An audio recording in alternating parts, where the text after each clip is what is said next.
Salam sejahtera, perkenalkan saya Dr. Wiku Andono Topo, SPOG, subspesialis konsultan feto maternal. Kali ini saya ingin membantu ibu-ibu agar lebih mengerti apa itu konsultan feto maternal atau subspesialis feto maternal. Jadi seorang konsultan feto maternal itu adalah seorang dokter kandungan juga yang mengambil pendidikan tambahan setelah menjadi seorang dokter kandungan, biasanya sampai sekitar 2-4 tahun pendidikan itu di center-center feto maternal di Fakultas Kedokteran dan Rumah Sakit Pendidikan. Lalu dia menjadi seorang konsultan feto maternal secara legal dan sah, berhak menyandang gelar konsultan subspesialis feto maternal. USG feto maternal itu menjadi bagian dari keilmuan yang dimiliki oleh seorang konsultan feto maternal. Jadi bukan hanya sekedar melakukan USG, tapi dia menangani persalinan kehamilan dengan risiko tinggi seperti penyakit-penyakit dalam kehamilan, kehamilan kembar, ibu dengan kelainan jantung atau bayi dengan kelainan bawaan, intinya seperti itu. Nah, yang saya ingin menjelaskan, selalu sering terdengar USG 3 dimensi ataupun 4 dimensi yang disamakan bahwa itu diperiksa oleh feto maternal. USG 3 dimensi, 2 dimensi, 4 dimensi itu hanyalah alat. Jadi kalau pengertian USG feto maternal itu USG yang dilakukan oleh seorang konsultan feto maternal, dan ibu-ibu bisa mencari tahu apakah yang melakukan benar-benar seorang dokter konsultan feto maternal yang memiliki legalitas sebagai seorang konsultan. Itu nanti akan saya jelaskan, ibu-ibu bisa mencari di Konsil Kedokteran Indonesia di www.kki.go.id ya. Jadi semua nama dokter di Indonesia, nama dokter umum, dokter spesialis, dokter konsultan itu semua ada sesuai dengan brevet dan legalitasnya masing-masing. Jadi pengertian USG feto maternal itu adalah USG yang dilakukan oleh seorang konsultan feto maternal. Nah, apabila adanya hanya USG 2 dimensi, tidak masalah. Misalnya dirujuk untuk melakukan pemeriksaan USG pada seorang konsultan di rumah sakit daerah. Jika adanya hanya 2 dimensi tidak ada masalah, itu tetap bisa dilakukan. Namun bila ada fasilitas di mana di tempat itu ada USG 3 dimensi atau 4 dimensi akan lebih baik, sejauh memang dilakukan oleh kompetensi seorang konsultan feto maternal. Nah, apabila dia dilakukan oleh seorang yang bukan konsultan, artinya sebagai dokter kandungan, silakan dilakukan, itu tidak masalah. Namun itu adalah suatu pemeriksaan screening anomali kehamilan, pada kehamilan janinnya normal atau tidak. Jadi seperti pemeriksaan rutin trimester 1, trimester 2, trimester 3. Nah, apabila dia membutuhkan rujukan, maka dia merujuk pada seorang konsultan subspesialis feto maternal dimanapun adanya.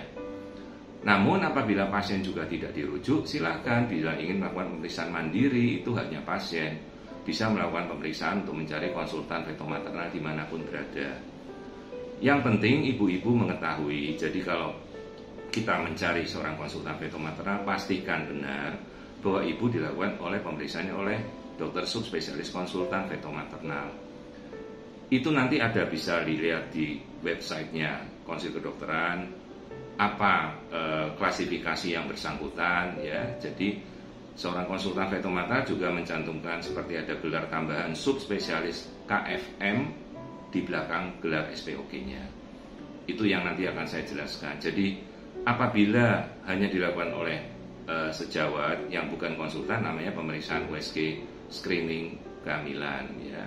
Namun apabila ibu-ibu menjelaskan, oh saya melakukan pemeriksaan USG feto maternal, maka ibu harus memastikan bahwa yang melakukan benar-benar seorang konsultan feto maternal ya.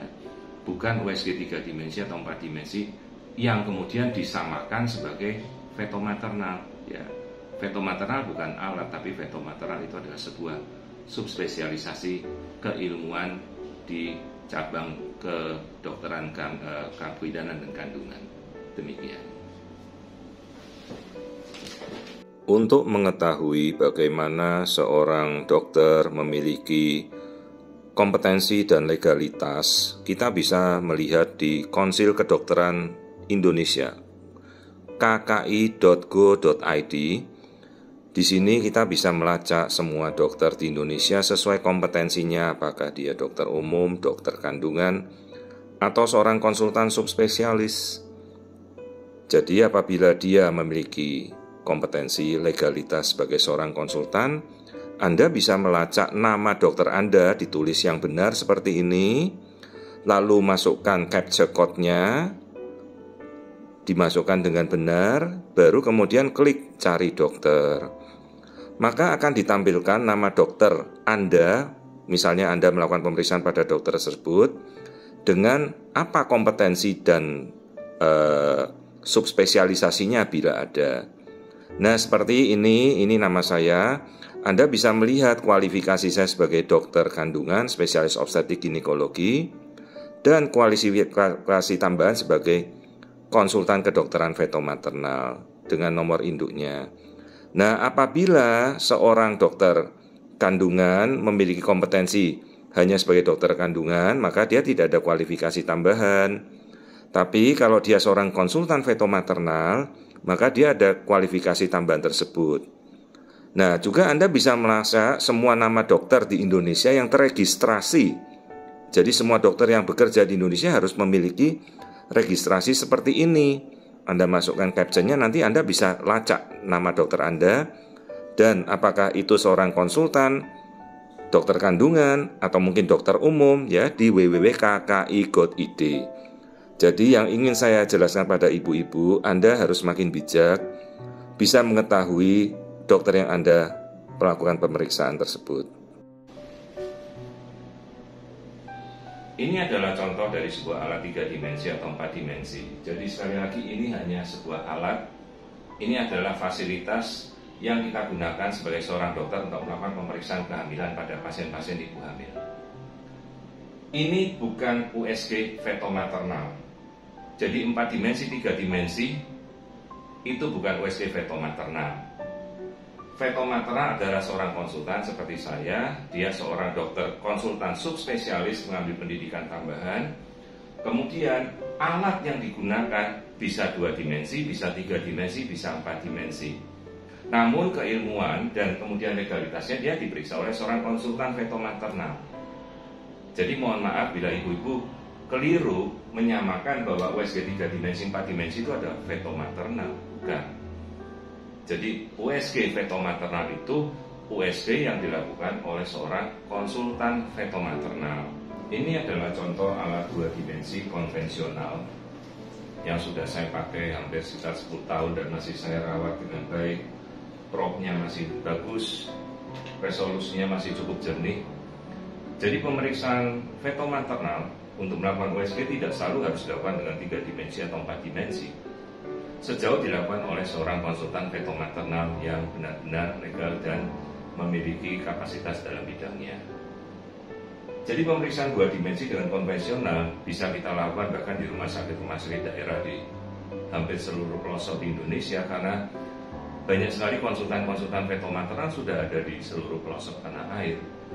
Dan jika memang di sana adanya fasilitas dengan alat USG 2 dimensi, sejauh pemeriksaan itu memang dilakukan oleh seorang konsultan feto-maternal, itu sudah sangat memadai. Ini adalah sebuah contoh dari sertifikat atau diploma yang diberikan bagi seorang dokter yang selesai melakukan pendidikan subspesialisasi sebagai konsultan feto-maternal, maka dia berhak menyandang gelar sebagai seorang subspesialis konsultan feto-maternal. Dan pendidikan ini ditempuh sekitar 2-4 tahun. Dan setelah itu dia berhak menyandang gelar sebagai konsultan feto-maternal. Seperti yang ibu-ibu ketahui, oh ini seorang konsultan, maka dia berhak menaruh gelar seperti KFM ya di belakangnya. Kemudian apabila kita melakukan pemeriksaan USG, kita melakukan pemeriksaan screening, anatomi, maka kita harus memiliki kemampuan dari sertifikasi yang diberikan kolegium, sertifikasi level advance. Tidak harus seorang konsultan feto-maternal, tetapi dia menyelesaikan pendidikan USG berkelanjutan hingga level yang terstandarisasi oleh kolegium di level advance. Inilah contohnya dari sertifikasi tersebut.